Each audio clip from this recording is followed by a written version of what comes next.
Hello बच्चों, let's read the question. Here assertion region based question is given. First, assertion is true, reason is true and reason is a correct explanation for assertion A.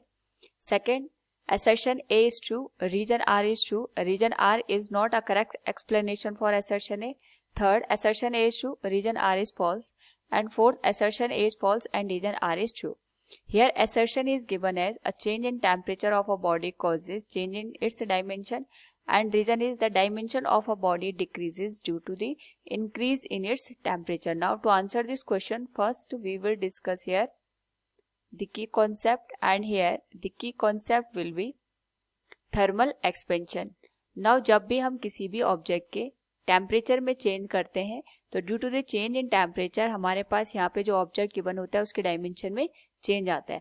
According to the question हमारे पास यहाँ पे assertion में given है a change in temperature of a body causes change in its dimension. It is correct one, क्योंकि जैसे ही हम यहाँ पे सपोज हमारे पास कोई वायर है, इसकी जो लेंथ है ये L के बराबर है, इसका जो टेम्परेचर है वो T के बराबर है, और अगर हम इसका टेम्परेचर यहाँ पे T से बढ़ा करके T प्लस डेल टी कर देते हैं, उसकी वजह से जो हमारे पास ये पार्टिकल्स होते हैं, ये पार्टिकल्स के बीच की जो इंटरमॉलिक्यूलर स्पेस होती है वो बढ़ जाती है.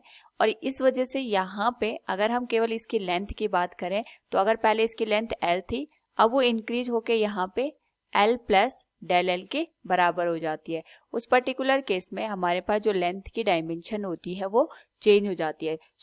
इसी तरीके से हम यहाँ पे एरिया को कंसिडर कर सकते हैं, वॉल्यूम को कंसिडर कर सकते हैं. तो जब भी हम यहाँ पे टेम्परेचर का चेंज करते हैं उसके अकॉर्डिंग जो डायमेंशन होती है वो चेंज होती है. यहाँ पे हमने टेम्परेचर को इंक्रीज किया है तो लेंथ में इंक्रीज हुआ है.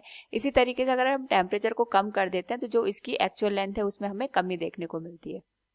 Now reason part is the dimension of a body decreases due to the increase in its temperature.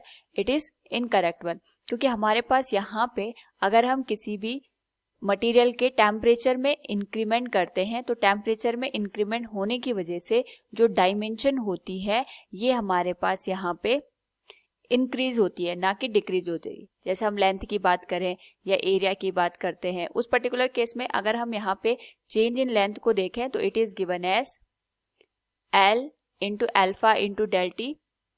Here L is the original length, alpha is the coefficient of thermal expansion and del T is the change in temperature. तो अगर final temperature हमारे पास यहाँ पे initial temperature से ज्यादा होगा, उस पर्टिकुलर केस में जो डेल एल की वैल्यू आएगी दैट विल बी पॉजिटिव, यानी हमारे पास जो लेंथ का चेंज आएगा वो इंक्रीज होके हुए हमें नजर आएगा. So from the given question हमारे पास यहाँ पे assertion is true but reason is false. Option third will be the right answer. Hope all you understood it. Thank you and best of luck.